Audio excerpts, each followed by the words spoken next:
Hello everyone, welcome to Rome Tech. Today we will be discussing how to sign out of YouTube TV on your smart TV and mobile devices.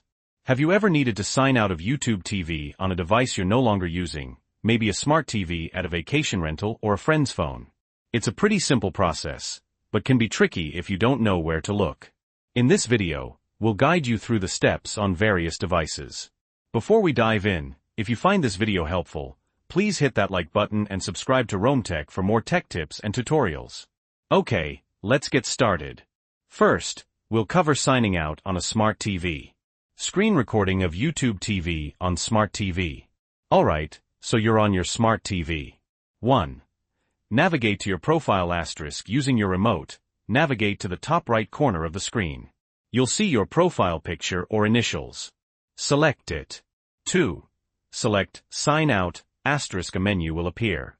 Scroll down until you see the Sign Out option. Click on it. 3. Confirm Sign Out asterisk a confirmation message might pop up. Confirm that you want to sign out. And you're done. You've successfully signed out of YouTube TV on your smart TV.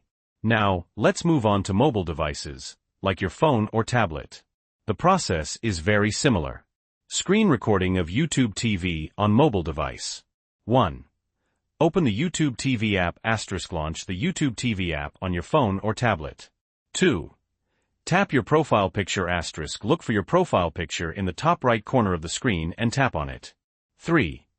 Select your account asterisk you might see a list of Google accounts if you have more than one signed in. Select the account you want to sign out of. 4. Tap Sign Out, asterisk scroll down the menu that appears, and you'll find the Sign Out option. Tap it. 5. Confirm Sign Out asterisk again, you might see a confirmation prompt. Confirm that you want to sign out. And that's it. You've successfully signed out of YouTube TV on your mobile device. So there you have it. Signing out of YouTube TV is easy once you know where to look. Remember, it's a good practice to sign out of accounts on shared devices for your privacy and security. If you found this video helpful, please give it a thumbs up and subscribe to Rome Tech for more helpful tech tips and tutorials. Let us know in the comments if you have any questions or if there are other topics you'd like us to cover. Thanks for watching.